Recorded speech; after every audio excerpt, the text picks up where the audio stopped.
Good evening, His Excellency, Chief Minister of State of Perak, Dr. Zamri Abdul Qadir, Dr. Amit Dar, and to Dinesh Virakudi and the Honorable Prime Minister himself, His Excellency Dr.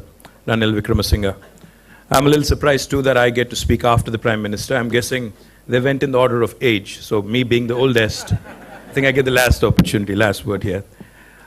Before I jump into anything else, I wanted to quickly point out, we are a new state in India. We are the youngest state in India today, the state of Telangana, with the capital city of Hyderabad. Those of you that do not comprehend or that do not understand this business of a new state, what has happened there was we had a state called Andhra Pradesh, and we worked together for about 55 years. Essentially what happened is a divorce. We worked together for 55 years. We really worked hard to stay together, but unfortunately, at the end of the day, there were incompatible differences, so we just parted ways, and that's how the new state of Telangana came into being. This was about 2 years ago. Now, in the last 2 years, we've made some rapid strides in terms of industrialization, rapid strides in terms of attracting investments into our state. There is a context to why I'm referring to this. In fact, today, happy to share with you, the state of Telangana and the city of Hyderabad, more so, is home to, out of the top 5 most valued technology companies in the world, 4 of them have chosen Hyderabad as the base for their largest development centers outside of the headquarters. That would include Apple, Google, Microsoft, and Facebook. And also we have Amazon, Uber, who also have their largest bases outside of the United States in the city of Hyderabad. The reason why I mention this is because now if you have to think, if you have to dwell a minute on why all of these organizations hire thousands of people in the city of Hyderabad, why they have chosen the city of Hyderabad for their investments. Now back in 1998, when India had hardly any infrastructure that would attract investments from abroad, foreign direct investments from a multinational based in America, what attracted Bill Gates to India and more so to Hyderabad? I would say only one thing: the high value, low cost human resources that India had to offer. I think therein lies the key. I think as the Honorable Prime Minister was saying, as the Honorable Prime Minister had mentioned, a very, very pragmatic speech, in fact, from the head of a state, head of a country, really. In fact, if you think about it for a second, today, the biggest capital that any state, any country can boast of, vis-a-vis development, vis-a-vis the GDP numbers, the per capita numbers that we all aim at, the transition that we all go for, from a middle-income country to a emerged, developed nation to join the League of Emerged Nations. The key really is to ensure that we harness this huge potential in South Asia that we have in the form of human resources. And what do I mean by that? What I mean by that is, very simply put, today we have heads of state, prime ministers, chief ministers, donning the hat of a CEO of a multinational organization, crisscrossing the world, trying to attract foreign direct investment, to create more opportunities, employment opportunities in their own respective countries and states. We have a very unique kind of a world today where the politicians who head their governments are actually donning this very, very interesting and a very, very transformational role of a chief executive officer. Now, why are we doing it?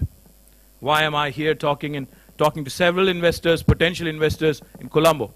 Why am I requesting them to invest in my own state, my country? Fair and square. The answer is very, very straightforward.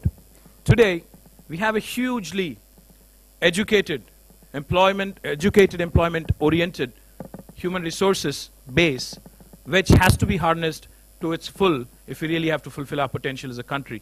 Now, just wanted to give you a quick understanding of some numbers that I've come up with. There's a paradoxical mismatch among the unemployment figures and also the requirement of labor that industry puts out every so often. On the one hand, we are told that there is a lot of employment being created, and on the other hand, we are also told that there is not enough industry-ready workforce being created. Now, where is the challenge? most of our students, most of our graduates, they go to some very, very good academic institutions. They train really hard. They study really hard. They strive really hard. And eventually, by the time they graduate, the fact of the matter is, most of them are not ready to hit the ground running. They're not ready. They're not job ready by the time they graduate. That's the hard reality in today's academic institutions. Therefore, as a state of Telangana in India, we set out with an ambitious agenda. We set out with what is called the Telangana Academy for Skill and Knowledge. It ties back very, very nicely into what the Honorable Prime Minister was referring to. The education employment continuum. We wanted to understand what the market wanted. We wanted to understand what the industry sought. And therefore, we brought about that beautiful marriage, beautiful synergy between the industry and the academia. Now, what we do in the state of Telangana is basically, it is essentially an apprentice program. For example, if we have an engineering graduate who is pursuing his master's or a bachelor's degree in information technology, we tie them to one of the top information technology companies to in turn to actually get an apprenticeship out there and to get real world exposure. That's very, very important, because by the time you graduate, you can't just be theoretical. You also have practical knowledge of what it is the industry is wanting. Now, there are two facets to this, two facets to what we do.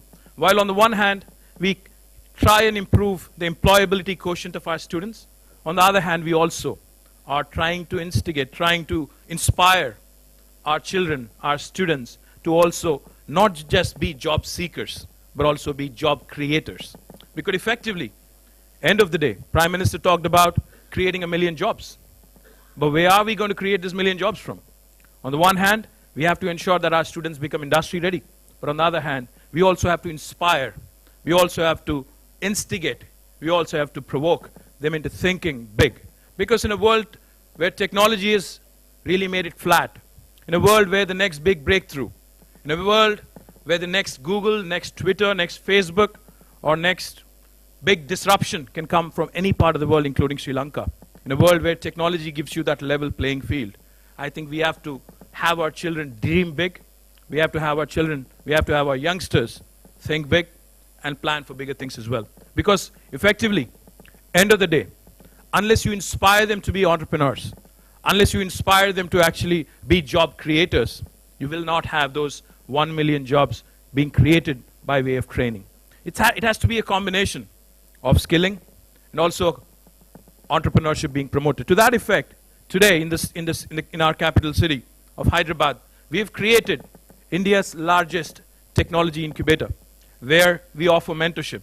Business mentorship by Indian School of Business, technology mentorship by the Indian Institute of Technology, Hyderabad, and we also offer legal and IP mentorship, because you don't want your ideas to be stolen. Intellectual property is something that we take very, very seriously. Now, when you have an all-rounded package such as this, our youngsters are most definitely going to create more and more enterprises, which in turn will create a lot more jobs. As a culture in South Asia, one of the things I've noticed, I've traveled extensively in Sri Lanka, in India, in Bangladesh.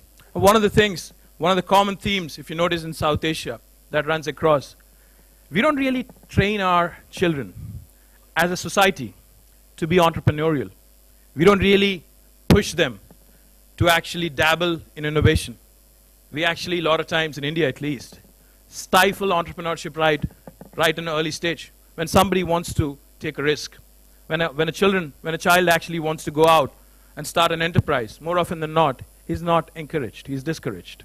In fact, as a society, we have to embrace failure. We have to celebrate failure, because therein lies the real value of enterprise. Therein lies the key to entrepreneurship, which definitely will lead to more job creation.